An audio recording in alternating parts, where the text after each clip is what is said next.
Exemption মামলাটা supreme কোর্টে লড়াই হচ্ছে, এই লড়াইয়ে আপনার মতামত কী? শোনেন, এই তো আপনারা বুঝতেই পারছেন যে আমাদের জীবনটা পুরো শেষ হয়ে গেছে। দীর্ঘদিন আমরা কর্মরত অবস্থায় কিছু করতে পারছি না, সংসার চালাতে পারছি না, এটা আমরা বারবার বলছি। রাস্তার আন্দোলন গড়ে তোলা হয়েছে, এখনও রাস্তার আন্দোলন চলছে। সাথে সাথে আমরা আইনে লড়াইও গেছি।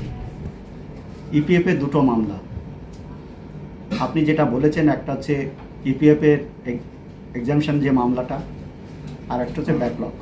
এই দুটো মামলাই আমাদেরকে, আমরা একটু প্রথমে ভেবেছিলাম যে সরকার আমাদের জন্য কিছু করবেন, কিন্তু পরিষ্কার কথা যে এই সরকার আমাদের জন্য কিছু করবে না। 2026 সালে নির্বাচনের ঘণ্টা বেজে গেছে, আর হওয়ার কোনো সম্ভাবনা আমরা তো দেখতে পাচ্ছি না। সুতরাং রাস্তার আন্দোলন পরবর্তী স্টেপে আমাদের বুঝে সমস্ত কর্মচারী মিলে একটা জায়গায় আসতে হবে, কীভাবে লড়াইটা করা যায়।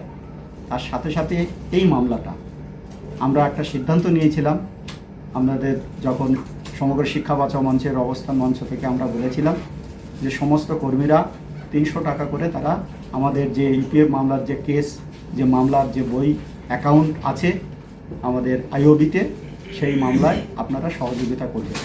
কারণ হচ্ছে আমরা এই যে সাথীতে দিতে পারছি কি, কিছুই দিতে পারি।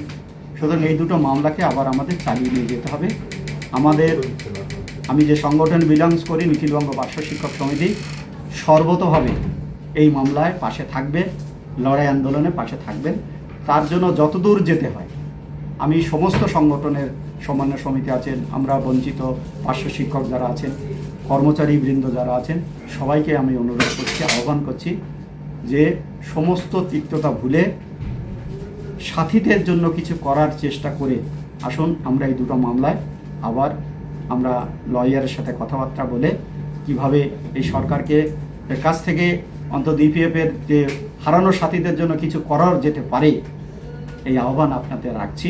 আমি আবার বলছি, নিখিলবঙ্গ পার্শ্ব শিক্ষক সমিতি, সমন্বয় সমিতি এবং আমাদের বঞ্চিত পার্শ্ব শিক্ষক যারা আছে এবং কর্মচারীবৃন্দ যারা আছে, সর্বতোভাবে কাঁধে কাঁধ দিয়ে এই মামলাটার জন্য আমরা লড়াই করব। আপনাদের আহ্বান করলাম সবাই এই মামলাটার জন্য লড়াই জন্য প্রস্তুত হন। এবং আমরা আপিলও করেছি আপনাদের কাছে, এবং তার জন্য নির্দিষ্ট ব্যাংক অ্যাকাউন্ট আছে, সেই অ্যাকাউন্টে আমরা একটা গুগল মিটের শিটে দেবো আপনাদের মতামতের জন্য, সেটাই করে আপনারা এগিয়ে যাবেন। এই আহ্বান আপনাদের কাছে করছি।